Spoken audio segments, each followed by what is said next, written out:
晚上好，朋友们，今晚请闭上你的眼睛，让我们一同回到几百年前，想象自己是一名明朝万历年间的普通农民。此时，一场罕见的严寒正席卷大地，您将用全部的意志和本能去对抗这个可能是人生中最寒冷的冬天。现在，请放松身体，调整呼吸，我们的故事即将开始。秋风的最后那点暖意，就像灶堂里快要熄灭的炭火，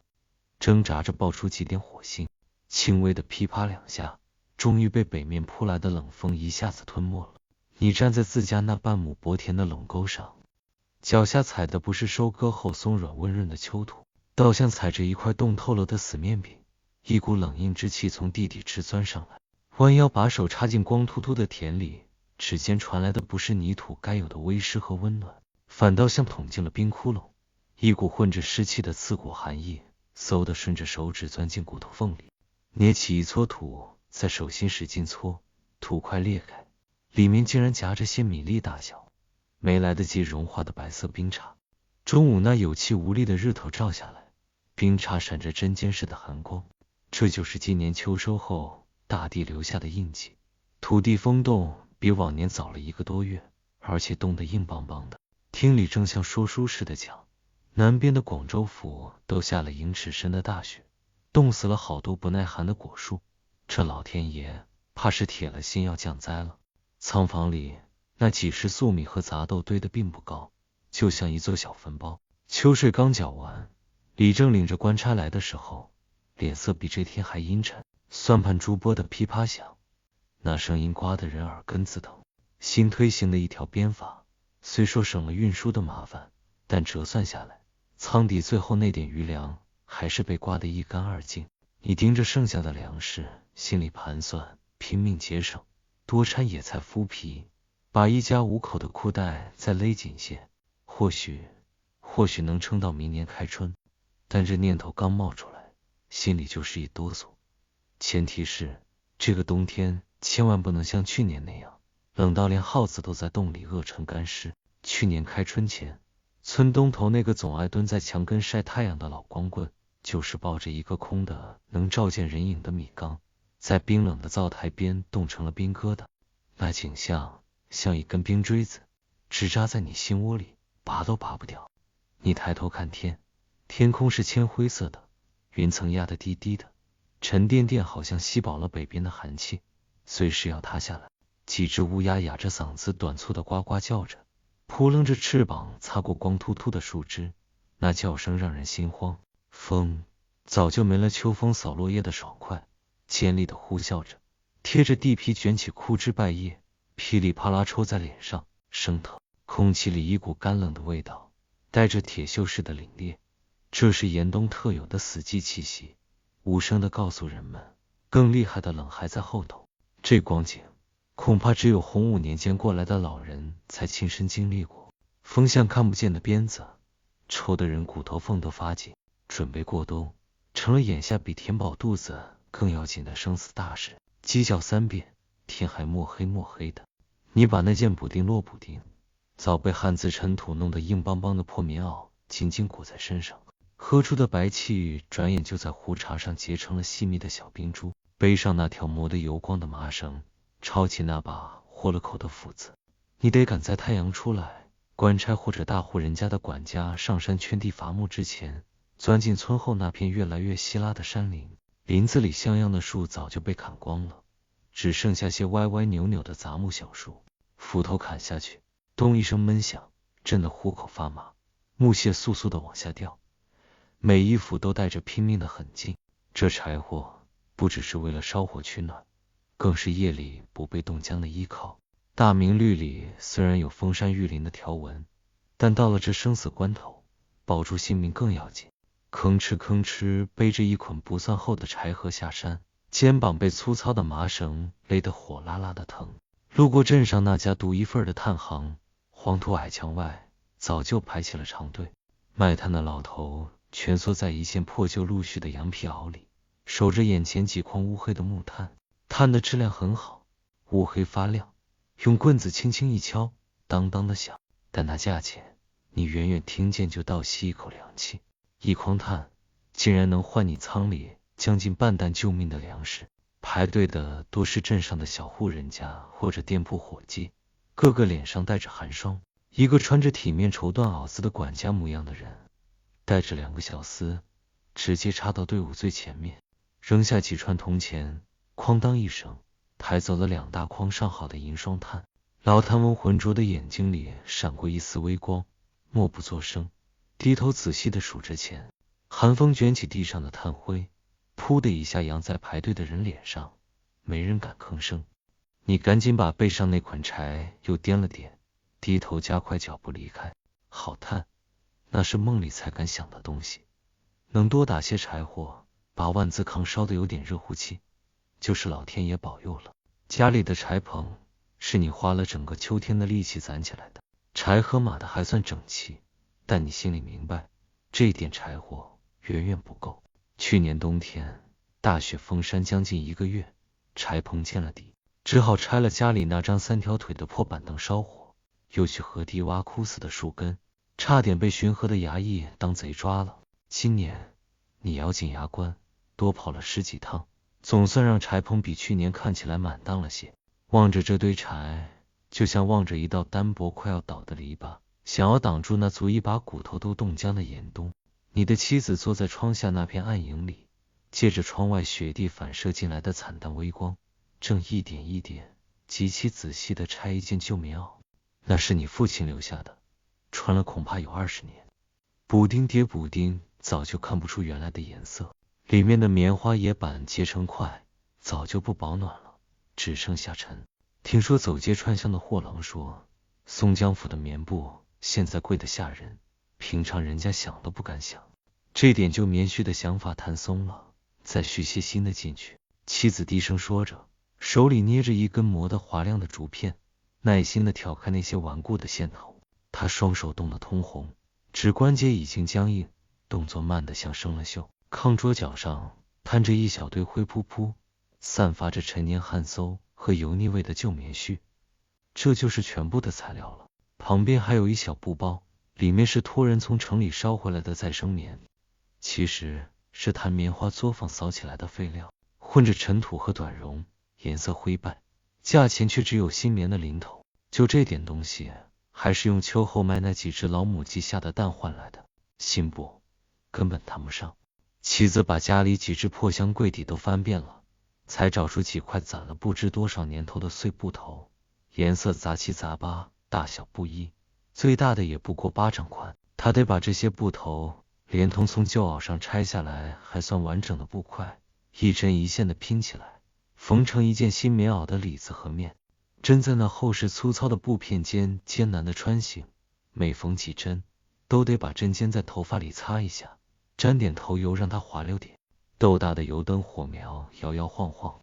昏黄的光亮只照得见他眼前巴掌大的一块地方，他的影子被放大投在糊着旧报纸的土墙上，像一个沉默又倔强的剪影。棉絮碎屑在光线里飘着，带着一股陈旧发霉的气味。你知道，这件新袄注定暖和不了。板结的旧絮掺和着糟烂的下脚棉，最多比单衣强点，但这里面裹着的是一家老小熬过这鬼门关一样严冬的全部希望。孩子身上那件更小更破的棉袄，也只能照样子办，往里塞去年从芦苇荡采回来晒干的蒲棒绒，勉强顶点事。那蒲绒又轻又扎人，孩子穿着免不了蹭的痒痒，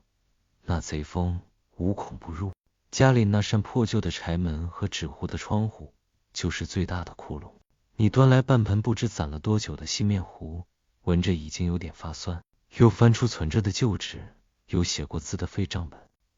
上面还能隐约看见万历37年欠苏3斗的字样，有包过东西的粗草纸，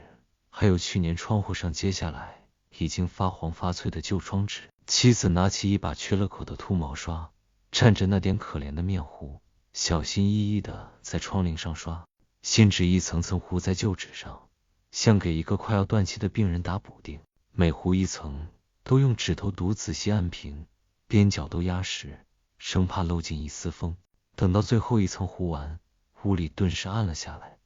只有纸面透进来朦胧灰白的光亮，但感觉上那呼呼往里灌的贼风好像被挡在外面了，糊着欠税单的纸面，风吹过时哗啦的响，像有冤魂在翻账本。门轴吱呀作响，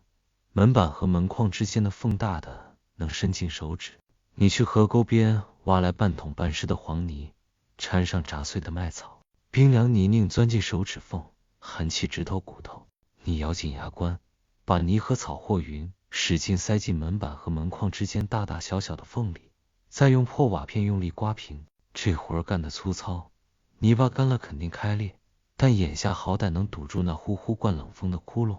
墙角堆着几捆从河滩割回来的干芦苇，这东西烧起来噼啪响，火苗窜得老高，但不经烧，烟还特别大。这是专门为最冷的那几天夜里给土炕续命准备的。炕洞里烧柴是正顿饭，这芦苇就是救急的零嘴。灶边还码着几块沉甸甸的青砖。妻子说过，等吃完饭，灶堂里还有红炭的时候，就把砖埋进去煨热。到了深夜，再扒出来用厚破布一层层包好，塞进被窝脚底下。这土灶暖水袋虽然简陋，却能带来点珍贵，能持续到后半夜的热乎气。你伸手摸摸那冰凉粗糙的砖面，想到它被灶火煨烫的样子，好像那微弱的热气已经提前暖到了你冻麻的脚趾头。这法子不知是哪辈传下来的，在这大明的苦寒里，成了穷苦人最后的一点安慰。到了腊月，真正的严酷才显现出来，寒气没完没了，日日夜夜的往骨头里钻，好像永远没有尽头。这情形恐怕是应了钦天监报告的含义。雪终于下来了，不是鹅毛大雪，而是又细又密又硬的冰粒，被狂风裹着，像无数沙粒刷刷地抽打着天地万物。一夜之间，天地全变了样，门很难推开，积雪堵住了大半个门板，你费尽力气才从门缝里挤出去，满眼都是刺眼的白，白得让人心慌。雪深的没过小腿，踩下去嘎吱响，声音特别刺耳。远山近树，自家的柴棚，邻居家的矮屋顶，全被厚茸茸的白雪盖得严严实实，看不出原来的样子。风还在嚎叫，卷起地上的雪沫，搅起一阵阵飞旋的白雾，几步之外就看不清人。天地间只剩下风声，雪粒抽打的沙沙声，和一股让人喘不过气的死寂寒冷。听说福建沿海的盐田都结了冰，这世道真是冷的邪乎。村口通往镇上的土路彻底不见了，雪厚的地方能没了人的腰，河面冻得结结实实，冰层厚得吓人。听说镇上的石桥桥墩都被冰坨子包住了，村子一下子变成了汪洋大海里的孤岛，断了和外界的联系，就是断了最后换点盐巴、灯油或者救命药的可能。人心也像这天色慢慢沉到了冰窟窿底。李正曾经挨家挨户喊过，让各家自扫门前雪，保甲李甲互相帮衬，但这深的能没过膝盖的雪，想清出一条路来谈何容易。这大明的保甲此刻也冻僵在风雪里了。屋里唯一能指望的活命线，就是那盘曲迂回占了半间屋的万字炕了。这是北地特有的构造，烟道在炕底下绕来绕去，就为了多存一丝热气。灶堂里那点火苗成了全家眼巴巴盯着的宝贝，柴禾烧得飞快，往常够做一顿饭的量，现在连把炕头温热都显得勉强。你不得不把柴火劈得更碎，添柴的动作也带着几分小气。火苗舔着冰冷的锅底，也艰难地顺着烟道往炕洞里送着热气。炕面只有添柴后那一小会儿，手掌能贴出点温意，转眼又凉了。靠近灶台的那半边炕勉强能坐人，远的那头炕梢摸上去还冰手，寒气顺着炕席缝往骨头里钻。此刻这万字炕的万字倒像无数条冰钩，把本来就不多的热气分割得零零碎碎。一家老小都全在炕上最靠近灶头的那一小片暖和地儿，个个裹上了所有能御寒的破衣烂袄，鼓鼓囊囊像个包裹。白天尽量缩在炕上少动弹，节省热气。话也懒得说，每呼吸一次，就在冰凉的空气里喝出一团白雾，转眼就散了。夜里最难熬，炕凉得快，后半夜寒气就从炕席底下墙缝里悄默声地渗进来，像无数冰凉的小针扎穿被窝里好不容易攒下的那点热气。孩子冻得直往大人怀里钻，小脸冰凉。妻子把白天微热的青砖用破布一层层包好，塞进你和孩子的被窝脚底下。那透过破布传过来的微弱温热，是黑夜里唯一的指望，像坟地里飘荡的灵火。你把孩子紧紧搂在怀里，用身体暖着他，清清楚楚地感觉到他那小身子在你怀里不停地发抖。窗外风声凄厉，屋里死静，只听得见沉重压抑的呼吸声。时间好像凝固了，每一刻都漫长难熬。万字炕的烟道里好像也结了冰，再也听不见热气流动的声音。这要命的酷寒不光冻僵了身体，更掐断了命根子。粮食，仓房里那点粮食眼看着减少，一天吃2顿稀粥，轻的能照见人影。一小把糙米，一小把杂豆，加上秋天晒干的萝卜缨、荠菜干，全都倒进大锅里熬。粥盛到粗陶碗里，碗边很快就凝起薄冰，得用筷子使劲搅匀才能喝得下去。碗底沉淀的米粒豆子，珍贵的像沙子里淘金，得仔细翻找。粥喝下去，一股凉气从嗓子眼直落到肚子里，不但不能暖身子，反而觉得从里到外透着凉。这一条鞭法省下的脚力钱，这会儿也换不来一粒活命粮。墙角瓦罐里腌的咸菜疙瘩硬得像石头担子，每次只能用刀尖刮下来一点碎渣，撒在粥碗里添点咸味。就这点咸味儿，勾得肚子里更饿，真是饥寒交迫，饿得前胸贴后背，好像有只冰冷的大手在肚子里揉搓。村里坏消息一个接一个传来，先是一个独居的老头被人发现蜷在冰凉的炕上，身子已经僵了。接着村南刚生完孩子不久的小媳妇，身体虚加上酷寒，一场风寒没熬过去，扔下吃奶的孩子走了。冻死、饿死的阴影像瘟疫一样笼罩着死寂的村子。每次听见谁家传出哭声，要是还有力气哭喊的话，或者看见挂出了白帆，你都不由自主地把怀里的孩子搂得更紧，眼睛瞟向仓房，心里一阵阵发紧。每次出门抱柴火，路过邻居家紧闭的门窗，都忍不住侧耳听听，生怕里面静得过分。这大明治下，人命有时候贱得不如草，尤其是在这无情的冰河之年。这要命的酷寒给身体烙下了难以磨灭的印记，手指、脚趾、耳朵边这些末梢最先受害，先是像针扎一样疼，接着发麻，最后肿得发亮，通红像刚拔出来的萝卜。这就是冻疮，又痒又疼，尤其是夜里挤在炕梢得到点微薄热气的时候，那钻心的奇痒让人几乎要发疯，忍不住去抓，一旦破了皮流出黄水，伤口在寒风里根本很难愈合，反反复复的烂了又好，好了又烂，又痛又痒。孩子皮肉嫩，更不经冻，小手裂开一道道血口子，像干涸的河床，那手肿得像发面馒头，一碰就疼得钻心。嘴唇干裂开口子，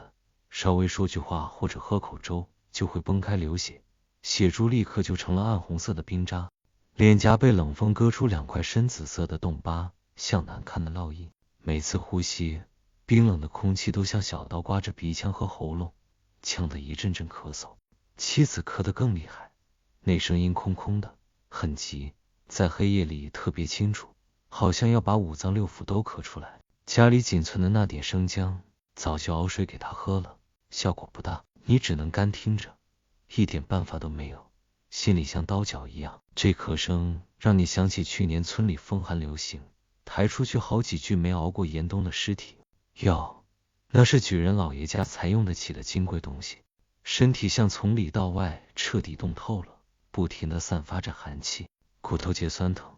尤其是膝盖和腰背，这是常年累月在湿冷地里干活落下的，手脚都不灵便，脑子也像冻僵了，心里只剩下一个念头，靠近那点可怜的热气，蜷缩起来，等着，等着这没边的苦寒结束，或者听天由命。这大明的覆水摇曳，此刻也冻得麻木了，只求能在这冰窖里找到一丝活路。酷寒像一口大锅倒扣下来，严严实实地罩住了村子，但村庄并没有完全死掉，还在用极其缓慢挣扎的方式喘着气，找出小兵和时期普通百姓的各种活法。等到河面冻得能走车马了，村里那个有名的冰上打鱼的就开始忙活了。你曾经远远看过他凿冰捕鱼，茫茫冰面上，他的身影小得像一个黑点，选好地方，抡起沉重的冰湍带尖、铁头的长杆子，一下一下用力砸向坚硬的冰面，咚咚咚，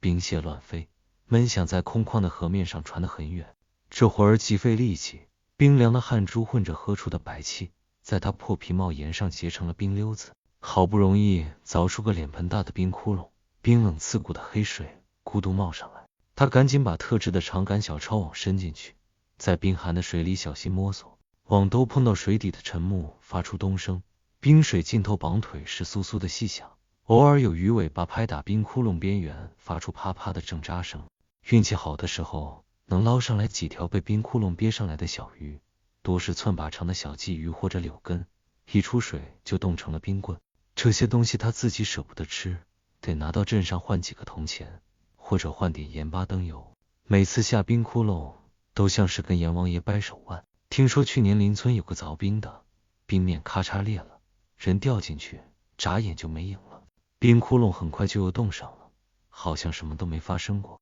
这营生挣的是阎王殿前的买路钱。镇上那座连通两岸的石桥是方圆几十里唯一的通道，河流一封冻，桥洞底下会结起巨大的冰坨子，死死挤着桥墩。镇上专门雇了守桥的，或者叫夜巡桥的。到了夜里，风更猛，雪更急，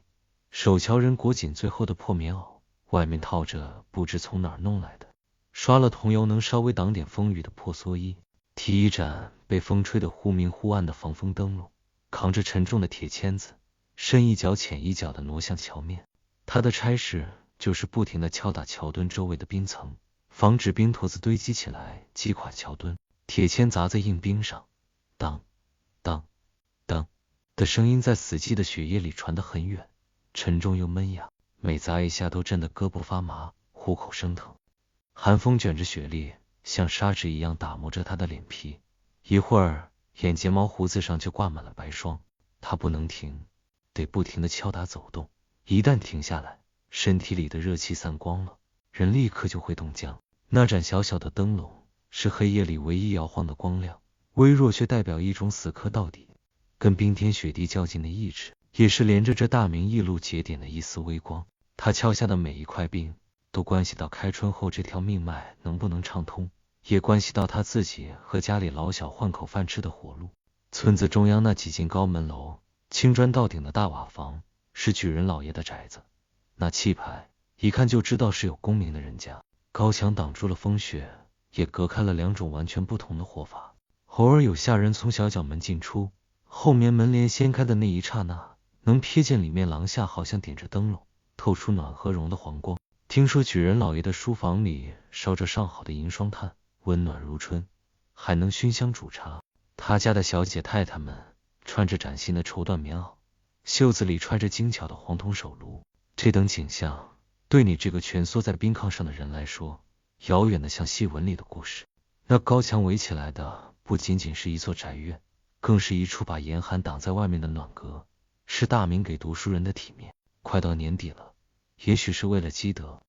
也许是奉了官府的命令，李正说过朝廷下了续灾的旨意，举人老爷家在祠堂外面支起了2口大锅，施舍腊八粥。这消息像长了翅膀，飞遍了这个冻饿交加、半死不活的村子。天还没亮，祠堂前面就排起了长队，男女老少，个个面黄肌瘦，衣衫褴褛，在寒风里抖得像风中的残叶，像一群等着被救的游魂。粥稀的能照见人，里面多是陈米杂豆和切碎的烂菜帮子，但他是冒着热气的，捧上一粗陶碗，那滚烫的碗壁熨贴着冻僵的双手，那点热乎气好像能透进心里去。人们顾不得烫嘴，小口的吸溜着，脸上露出近乎信徒般的满足。这一碗稀薄的粥汤是冰窟窿里的一丝活气，是吊命的底气，也是这大明天下官绅赈济灾民的一点体面。你排在队伍里，看着前面一个个佝偻的背影，闻着空气里那点珍贵的粮食味，肚子里咕噜直响，不是为自己，是为了家里饿着肚子的孩子和咳喘不止的妻子。这一碗粥或许能成为他们熬过明天的力气。村里赤脚郎中家也快断粮了，他盛草药的小木匣子如今一大半已经空了。风寒像瘟疫一样蔓延，咳嗽发烧的人一天比一天多，他也没什么办法。仅存的几片干姜，一小把艾叶，成了金贵东西。他只能教些土法子，告诉人们用葱白姜片煮水发汗，如果有的话，用滚烫的砖头裹上后部熨烫冻僵的关节，或者只剩下长长叹一口气，一句听天由命吧，仰仗祖宗保佑。大明的太医院再高明，那里的药渣也留不到这苦寒的乡野。你想起妻子咳得厉害的时候，咬牙去求过药。郎中翻检他那破匣子半天，只找出几片干黑的枇杷叶，让你拿回去煮水，不大顶用，稍微润润嗓子罢了。他摇着头，布满褶子的老脸上全是无奈。那碗又苦又拉嗓子的枇杷叶水，妻子喝得很慢，好像那是救命的仙汤。你知道，在这冰天雪地里，真正的药是粮食，是柴火，是炕头那点能续命的热气，别的都显得无力。死神的影子像秃鹫一样在村子上空盘旋，等着扑向下一具被冻饿疾病拖垮的身体。腊月里天寒地冻，偏偏又到了送寒衣的日子。按祖宗的规矩，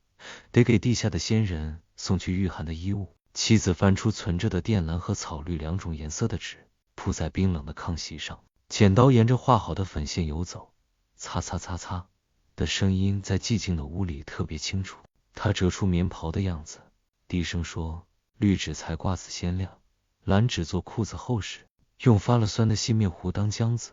仔细粘好袖头。那纸衣竟然也挺阔的，像没有脸的人。半夜烧寒衣的时候，得在雪地里画一个留口的圆圈，那是给阴魂进出的门。火焰呼呼地跳起来，贪婪地吞吃着纸衣，把靛蓝草绿舔蚀成灰白。你用木棍拨翻着灰堆，低声祷告：爹娘，窗后10点，江面冻得都能跑马了。火星猛地窜起来，恍惚间好像看见仙人牵着驮满纸衣的纸骡子，默默地走进风雪深处。这寒衣节的纸火是活人对亡魂的牵挂，也是在这绝望的严冬里对温暖的最后想象。带着浓厚的大明烟火气，正月已经过了，按老黄历该是7九合开8九雁来的时候了。可是抬眼望去，依旧千里冰封，万里雪飘，寒气一点没有消退的意思，反倒像困兽犹斗，发起了最后最凶猛的反扑。这就是小冰河时期的恶毒。春天的气息连影子都没有，晴天间的报告恐怕也冻在半路上了。柴棚终于见了底，最后几根细柴被你像捧宝贝似的抱进屋里，望着空荡荡只剩下碎草残叶的柴棚，心里也空了一大半。那堆柴火曾经是你心里抵挡寒冬的最后一道墙，如今这墙已经塌了。绝望比窗外的寒风更刺骨，从脚底慢慢的漫上来，淹没了心口。没柴意味着灶堂里再也难生火，意味着万字炕药很快变成冻死人的冰疙瘩。妻子默默地抱出墙角那几捆干芦苇，这是最后的热源，加底了。芦苇烧起来火苗窜得老高，轰一声，一下子照亮了黑乎乎的灶堂壁，也带来一阵短暂的灼人热浪。炕面被这猛火一轰，靠近灶台的地方烫得能烙饼，但远的那头炕烧还是冰凉。好景不长，火苗呼啦一下矮了下去，变成一堆暗红的死灰，有气无力地吐着最后一点热气。屋里刚升起来的那点暖意，转眼就被从四面八方涌进来的寒气吞没了。烟囱冒出的烟也变得又稀又淡，在冰冷的空气里挣扎一会儿就散了。后半夜，炕彻底凉透，寒气像潮水一样从炕席底下、墙缝里漫上来，包裹着蜷缩在破被里的身体。孩子冻得哭不出声，只剩下哆嗦。妻子咳得更凶，每一声都好像要把五脏六腑呕出来。你只能把妻儿死死地搂在怀里，用胸膛暖着他们冰凉的脊背，清清楚楚地感觉到自己身体里那点热气正飞快地流走。黑暗里只剩下风声、咳声和牙齿打颤的咯咯声。时间从来没有这么慢过，每一秒都是煎熬。你睁大眼睛盯着那糊了厚纸、不透一点光亮的窗户，不知道天亮什么时候来，更不知道最后的芦苇烧完了，这漫漫长夜该怎么熬过去？这大明的漫漫长夜尽头在哪儿？就在这让人喘不过气的绝望时刻，一丝微弱的像风里蜡烛，但又实实在在的希望，竟然穿透了厚重的寒冬乌云，照了下来。李正顶着刺骨的寒风，深一脚浅一脚的挨家拍门，带来了官府的告谕。大意是这样的：万岁爷体谅今年冬天冷得邪乎，老百姓过日子艰难，特地下了恩旨，开春后向官府借种子，利息减半。去年冬天欠的部分钱粮，可以缓到下税收缴的时候再交，并且命令地方衙门开仓设粥厂赈济挨饿受冻的人，一直到春耕开始。这消息像细小的火星，噗的一下落进冻僵的人群里。你站在自家冰冷的院子里，听着李正嘶哑的宣读，他的耳朵已经冻伤了，感觉到那颗冻木了的心，好像被什么东西轻轻撞了一下。借种子利息减半，意思是开春后向官府借1斗种子，秋后只需要多还半斗，不像往年要还1斗半，那足以压垮人的高丽。去年冬天欠的税可以拖到夏天再交，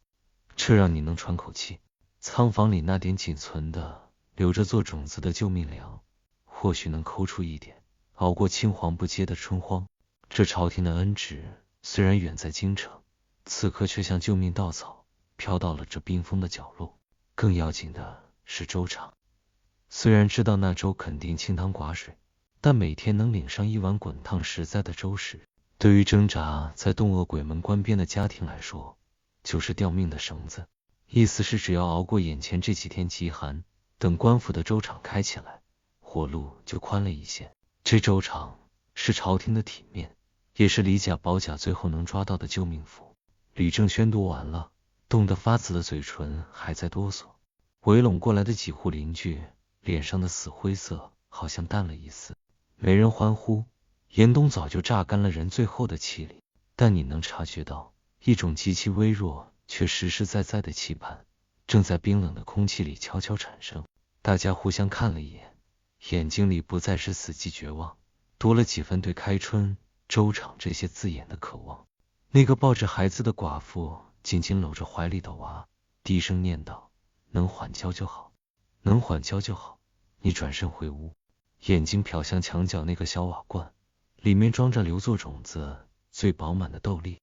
原本打算饿死也不动的，现在或许可以从这里匀出一小撮，掺进今晚的粥锅里，让妻子孩子肚子里多点实在的东西。这念头让你枯井一样的心咕嘟咕嘟冒出一丝火气。这大明的重量此刻成了活命的希望，寒气还死死地压着大地，但那求生的力量在冻得硬邦邦的土块下面从来没有停止萌动。妻子咳嗽稍微轻了点，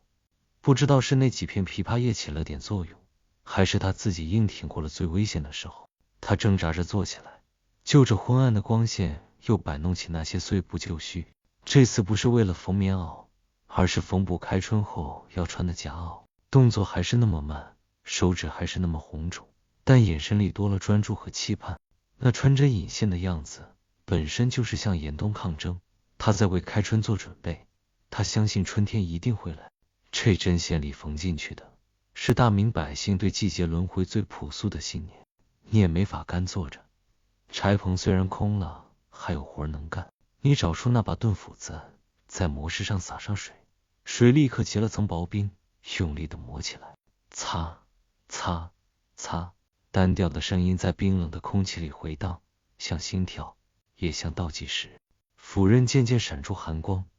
开春后垦地，看着冻枯的树枝，都指望它了。你又检查了墙角的农具，缺了角的犁铧得找铁匠修补，松动的锄头柄得重新楔紧。这些平时嫌麻烦的琐碎活，此刻却成了连接开春的桥梁，成了对抗绝望的工具。每磨一下斧子，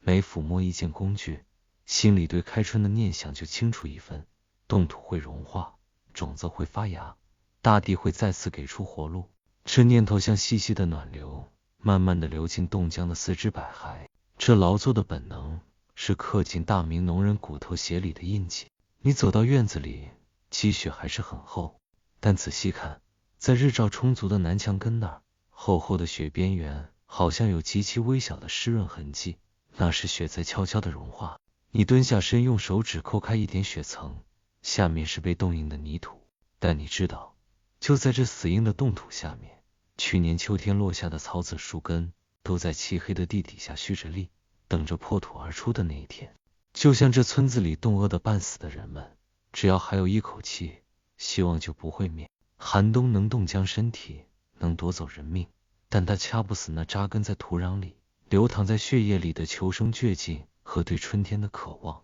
这份沉默坚韧的苦熬，是比任何棉袄都能抵挡严寒的硬骨头，也是这大明天下生斗小民最坚韧的脊梁。这场没完没了、贯穿整个冬天的酷寒，这该死的大明小冰河期，终于在你快要耗尽最后力气的时候，露出了一点消退的迹象。风还是冷，但那股刺骨蚀魂的凛冽悄悄减弱了。雪不再像鞭子一样抽打，变成了懒洋洋飘落的细碎雪沫。铅灰色的厚云裂开了缝，偶尔漏下一缕久违的带着点暖意的阳光，照在厚厚的积雪上，反射出刺眼晕眩的白光。这情景让人想起农政全书里记载的灾异，如今亲身经历了。你推开沉重的柴门，走到院子里，空气还是清冽，但深吸一口好像不再那么硌喉咙了。脚下的厚雪踩上去还是嘎吱响，但感觉不那么硌脚了。你抬头遥望远山，盖在上面的白色好像不那么厚重死寂了，隐隐约约能看见山下黝黑的轮廓。村里渐渐有了点生机，烟囱冒出的烟好像比前天粗壮持久了些，隐约能听到邻居家传出压抑了好久的咳嗽声，孩子微弱的哭闹声，这是活着的动静。那个抱孩子的妇人家门开了，她正费劲地用破木锹铲除门前的积雪，动作虽然慢，却带着新生的力气。李正又开始挨家走动，这次是思雅的通知，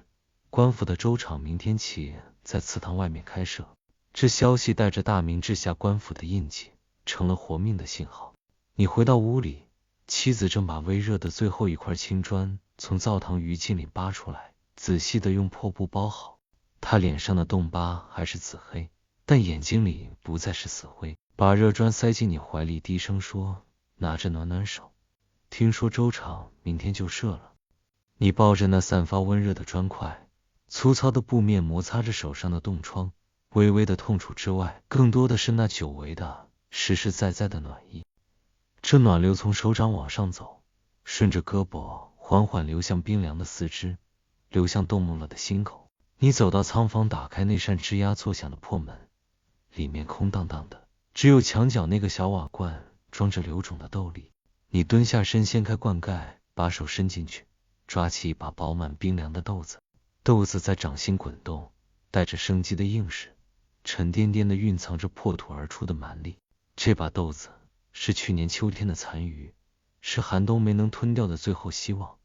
也是即将到来的春天的伏笔。官府缓征的告示像一道裂缝，让这希望得以喘息。粥厂的聒噪是维系眼下这口气的绳索。这大明的赋税与赈济，如同冰火交织，此刻都融在这把豆子里。寒冷还盘踞在骨髓深处，冻疮在回暖时痒痛钻心。妻子的咳声还像破风箱一样拉扯着你的神经。你知道这场寒冬远没有真正结束，春寒料峭或许比数九寒天更难熬，饥饿的影子还在头顶上徘徊，但手里的豆种，怀里的热砖，窗外渐渐平息的风声，还有祠堂方向即将升起的代表朝廷恩典的炊烟，都明明白白地告诉你，最黑最冷的长夜总算熬过去了。你紧紧攥着那把豆子，冰凉的豆粒硌着手心，也硌着心口那份刻骨的记忆，关于粪土里的冰场，关于冻死的人的寂静，关于深夜里足以冻僵魂魄的绝望，关于柴棚见底时的灭顶恐慌。这一切连同指尖冻疮的刺痒，妻子撕心裂肺的咳喘，孩子冰凉的小脚，都像冰刀刻在骨头上，一辈子也磨不掉，凛冬刻骨。这透髓的寒冷，这拼命熬过的日夜，成了你生命里最沉最冷也最硬韧的底子。你知道以后每个冬天，当北风再起，身体里每根骨头都会清清楚楚地记得这个大名小兵器的鬼门关。活下去不只是为了开春，更是为了记住这寒冬本身。他把你锤炼成这样，也把这冻土上一代代在酷寒中挺直脊梁的大明草民锤炼成这样。你紧握着斗冢，望向门外渐渐亮起来的天穹。风还在吹，但你知道，这风向到底是转变了。这大明的天或许也要慢慢回暖了。